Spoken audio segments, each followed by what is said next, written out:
కావలి వారు ఉదయము ఎప్పుడు వస్తుందని ఎదురు చూస్తూ ఉన్నారు.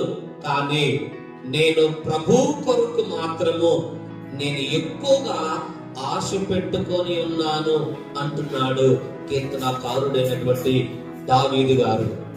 ఈరోజు నీవు ఎవరి కొరకు కనిపెట్టుకొని ఉంటున్నావు? ఎవరి కొరకు నీ వేదన?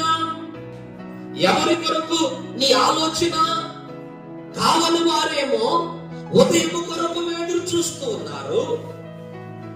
దావీదు గారేమో దేవుని కొరకు ఆశ పెట్టుకొని ఉన్నాడు. కానీ ఈరోజు నీ ఆశ ఏంటి? సంవత్సరాలు గడుస్తున్నాయి, నెలలు గడుస్తున్నాయి, అంచెలంచెలుగా రోజులు దాటిపోతున్నాయి.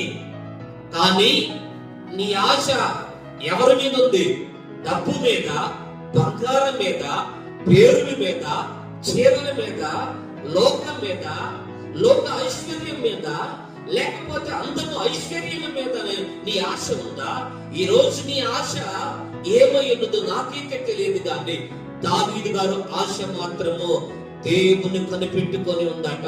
ఈ రోజు నువ్వు ఒకవేళ నీ ఆశలన్నిటిని కూడా అవి నువ్వు కనుమరుగు చేసుకొని నీవే నాకు కావాలి ప్రభు అంటే నీకున్న ఆశలన్నిటిని కూడా నా దేవుడు తృప్తిపరచబోతున్నాడు.